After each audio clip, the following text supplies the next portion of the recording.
Don't forget to subscribe and turn on notification. Hello, habari yako ndugu mpenzi mtazamaji wa channel ya motechapp. Karibu katika channel yetu.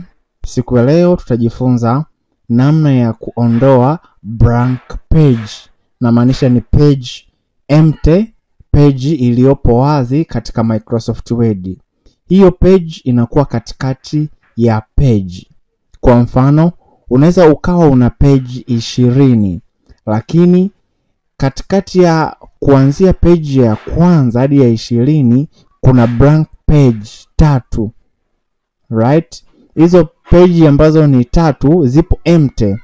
Sasa wewe unataka kuzidelete au kuzifuta bila kuvuruga muonekano wa dokumenti yako. Kwa sababu ukisema uzifute hizo blank page kwa kutumia backspace, kama ulikuwa umechora table, kuna vitu umevipangilia kama picha, vita move, unamaanisha vitajibadilisha. Kama ilikuwa imekaa katika page ya 4 inaenda katika page ya pili ikiwa ina muonekano tofauti na ule muonekano wa nyuma. Kwa hiyo lengo langu la kufundisha namna ya kufuta blank page au page iliyopo empty ni kwamba uwe na uwezo wa kufuta page bila kubadilisha. Kwa Kiingereza tunasema structure au muonekano sasa wa dokumenti yako. Hapa katika Microsoft Word dokumenti yangu, hii page kuna page ya 3 na page ya 4. Hizi ni empty page, ni blank. Sasa mimi nataka nizidelete. Right? So tunafanyaje kudelete hizo blank page? Mimi nita click hapa. Okay. Nita click hapa. Baada ya hapo na click katika view, kisha na tick navigation pane. Baada ya hapo na bofya delete page.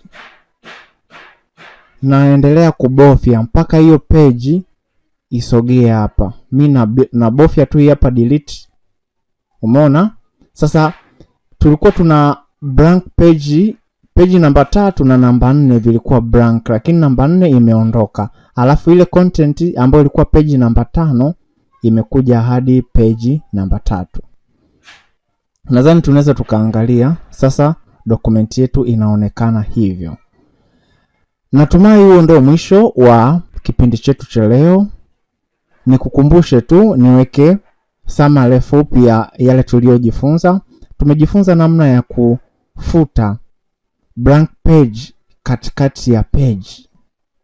Na ilikuwa na hatua chache ambapo tulienda katika view, tukatick navigation pane show. Baada ya hapo tukabofya delete button kwa muendelezo mpaka zile page zilipofutika. Nashukuru, huo ndio mwisho wa kipindi chetu. Usisahau ku like, comment, share and subscribe for next video update. Asante, tukutane katika vipindi vijavyo. Don't forget to subscribe and turn on notification.